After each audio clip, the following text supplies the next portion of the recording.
اسلام ایک مہذب دین ہے، مگر افسوس کی بات یہ ہے کہ ہمارے معاشرے میں گالم گلوچ کو بطور ہتھیار اور آخری حربہ استعمال کیا جاتا ہے، جو کہ تعلیمات دین اور تعلیمات محمدی کے سراسر منافی ہے، اور یہ کسی صورت میں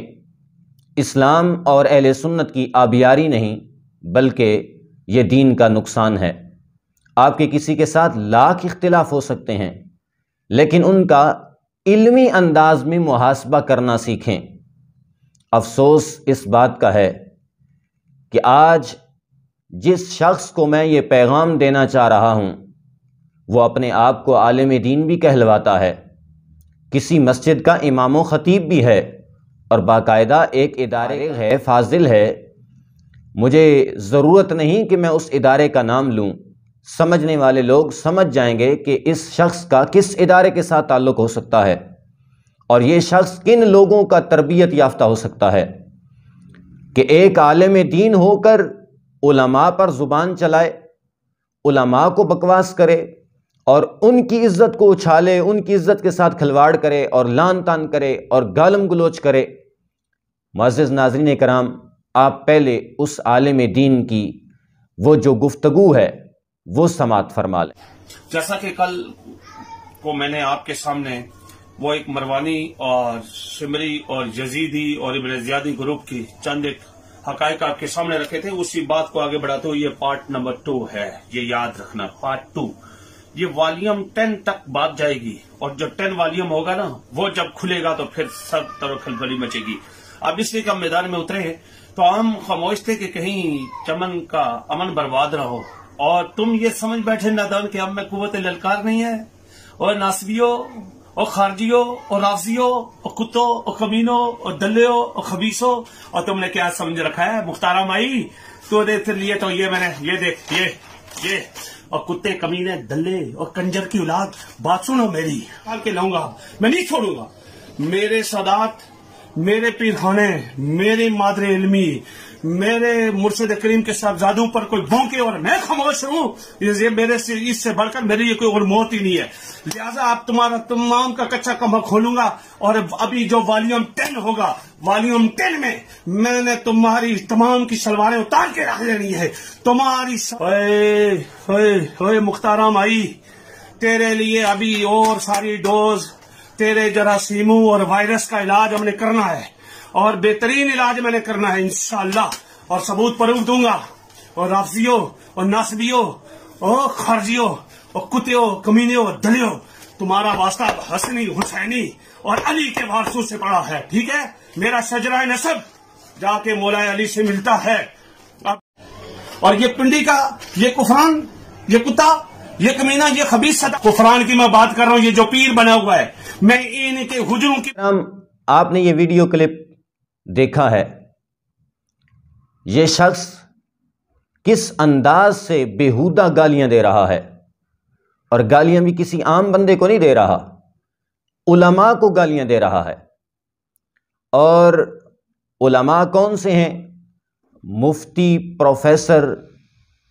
مختار علی الحیدری صاحب، علامہ پیر محمد غفران محمود سیالوی صاحب، ان دونوں شخصیات کو یہ شخص گالیاں دے رہا ہے، نام بگاڑ رہا ہے، ان کو ناسبی خارجی کے طعنے دے رہا ہے۔ ناظرین کرام، ایک طرف یہ حضرت صاحب کا کلپ آپ نے سماعت کیا جس کے اندر یہ علماء کو گالیاں دے رہے ہیں، دوسری طرف اب سید عالم نور مجسم شفیع معظم صلی اللہ علیہ وسلم کا فرمان بھی آپ سماعت کریں۔ صحیح بخاری شریف کے اندر اور مسلم شریف کے اندر یہ سرکار کا فرمان موجود ہے۔ سرکار نے فرمایا جو شخص اللہ اور یوم آخرت پر ایمان رکھتا ہے اسے چاہیے یا تو وہ بھلائی کی بات کرے یا پھر وہ خاموش رہے۔ اب آپ یہ سوچیں کہ یہ شخص جو اپنے آپ کو عالم دین کہلواتا ہے، کیا اس نے یہ بھلائی کی باتیں کی ہیں؟ کیا یہ خیر کی بات ہے؟ اگر اس کو یہ پتا تھا کہ میرے منہ سے بھلائی کی خیر کی بات نہیں نکل سکتی تو خاموش ہی رہ جاتا، خاموشی اختیار کر لیتا۔ دوسرے نمبر پر تو سرکار نے فرمایا منافق کی 4 نشانیاں ہیں۔ جب بولے گا تو جھوٹ بولے گا، یعنی منافق کی 4 نشانیاں ہیں، جب بولے گا جھوٹ بولے گا، اور جب وعدہ کرے گا تو پھر وعدہ خلافی کر دے گا، اور جب اس کو امین بنایا جائے گا تو وہ امانت میں خیانت کر دے گا، اور آگے چل کے سرکار نے فرمایا جب اس کا کسی کے ساتھ جھگڑا ہوگا تو وہ گالم گلوچ پہ اتر آئے گا۔ تو یہ تو منافق کی نشانیاں ہیں جو حضرت صاحب کے اندر نظر آ رہی ہیں کہ دیکھو آپ کا اگر اختلاف ہے تو آپ علمی اعتبار سے، علمی انداز سے اس کا محاسبہ کریں، نہ کہ آپ لوگوں کی پگڑیاں اچھالیں، لوگوں کو گالیاں دیں۔ اسی ویڈیو کلپ کے اندر آپ نے ناظرین کرام سماعت کیا ہے، اس شخص نے برے القابات سے علماء کو مخاطب کیا ہے۔ حالانکہ قرآن مجید کو اٹھا کے دیکھیں، سورۃ الحجرات اٹھائیں، رب ذوالجلال فرماتا ہے کہ ایک دوسرے کو برے القاب سے مت پکارو، اور یہاں پر دیکھیں جب یہ علامہ پیر محمد غفران محمود سیالوی صاحب کو مخاطب کر رہا ہے تو یہ کیا کہہ رہا ہے کہ وہ کفران، چلیں اگر پورا نام نہیں لیتے، ادب سے نہیں لیتے تو غفران کہہ دیں، لیکن یہ کفران کہہ رہا ہے۔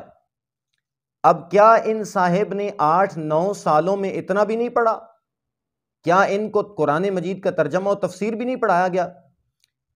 ان کی نظروں کے سامنے سے رب کائنات کا یہ حکم نہیں گزرا کہ رب فرماتا ہے ایک دوسرے کو برے القاب سے مت پکارو؟ اس آیت میں واضح طور پر اس رویے کو برا سمجھا گیا ہے اور اس کی مذمت کی گئی ہے۔ اور پھر آگے چلیں، طرح طرح کے وہ میں تمہارے یہ جناب کارنامے سامنے رکھوں گا، میں تمہاری یہ حجروں کی باتیں سامنے لاؤں گا۔ تو قرآن تو کہتا ہے تم ایک دوسرے کی ٹو میں مت پڑو، عیبوں کو مت اچھالو۔ حضور علیہ الصلوۃ والسلام کا فرمان یہ ترمذی شریف کے اندر جلد اول ہے، اس کے اندر موجود ہے، سید عالم نور مجسم شفیع معظم صلی اللہ علیہ وسلم نے ارشاد فرمایا کہ مسلمان کو اذیت نہ دو اور انہیں آر نہ دلاؤ اور ان میں عیوب تلاش نہ کرو، کیونکہ جو شخص اپنے کسی مسلمان بھائی کے عیب جوئی کرتا ہے تو اللہ تعالیٰ اس کی عیب گیری کرتا ہے، اور جس کی عیب گیری اللہ کرنے لگے وہ ذلیل ہو جائے گا، اگرچہ وہ اپنے گھر کے اندر ہی کیوں نہ ہو۔ تو اب یہ سرکار کا فرمان ان صاحب کی نظروں سے نہیں گزرا، اور پھر یہ جو تانا دے رہا ہے اوے فلاں ناسبیو، او خارجیو، اب میں ان سے یہ پوچھتا ہوں کہ تمہیں کس نے حق دیا ہے کہ تم کسی کو ناسبی اور خارجی کہنا شروع کر دو؟ تمہارا جو جی چاہے، جو تمہاری زبان پہ آئے تم وہی بولنا شروع کر دو۔ کبھی تم کسی کو یزیدی کہہ رہے ہو، کبھی تم کسی کو مروانی کہہ رہے ہو، کبھی کیا کہہ رہے ہو، کبھی کیا کہہ رہے ہو۔ یعنی جو دوسروں پر ناسبیت کا فتویٰ لگانے والے ہیں وہ اکثر رافضی ہوتے ہیں، اور ناسبیت کی اصطلاح بیٹا کسی سے پوچھنا یہ کہاں سے آئی ہے؟ ناسبیت کی اصطلاح رافضیوں ہی کی ایجاد کردہ ہے۔ آپ دیکھ لیں 3 صدی ہجری تک کسی بھی سنی عالم نے کسی دوسرے سنی عالم کو ناسبی نہیں کہا، بلکہ اس دور میں اگر کوئی شخص کسی کو ناسبی کہتا تھا تو یہ اس کے رافضی ہونے کی دلیل سمجھی جاتی تھی۔ تو مولانا صاحب آپ جو ان علماء کو ناسبی کہہ رہے ہیں تو آپ کہیں یہ سوچیں کہ میں خود رافضی تو نہیں۔ آپ اس بات پہ غور کریں، میرا آپ سے کوئی ذاتی اختلاف نہیں ہے، یہ ویڈیو کلپ ریکارڈ کروانا فقط اصلاح مقصود تھا کہ آپ کا اختلاف اگر ہے تو آپ بند کمرے میں بیٹھ جائیں، آپس کے اختلافات کو ختم کریں، اگر ایسے نہیں تو علمی انداز سے محاسبہ کریں، نہ کہ آپ کسی کی عزت کو اچھالیں، نہ کہ آپ کسی پر لان تان کریں، اور نہ ہی کسی کو گالم گلوچ کریں۔ یہ باتیں آپ کو زیب نہیں دیتی، اس لیے اسلام تو غیر مسلم کو گالی دینے کی اجازت بھی نہیں دیتا، تو ایک مسلمان کو گالی دیں یہ کتنا بڑا گناہ ہے۔ لہٰذا ہمیں تعلیمات محمدی پر عمل کرتے ہوئے محبت، اخوت، بھائی چارے کا درس دینا چاہیے، اور علمی گفتگو کا جواب علمی انداز میں ہی دینا چاہیے۔ رب کائنات جل مجدہ الکریم ہمیں حق سچ بیان کرنے اور سننے کی توفیق عطا فرمائے۔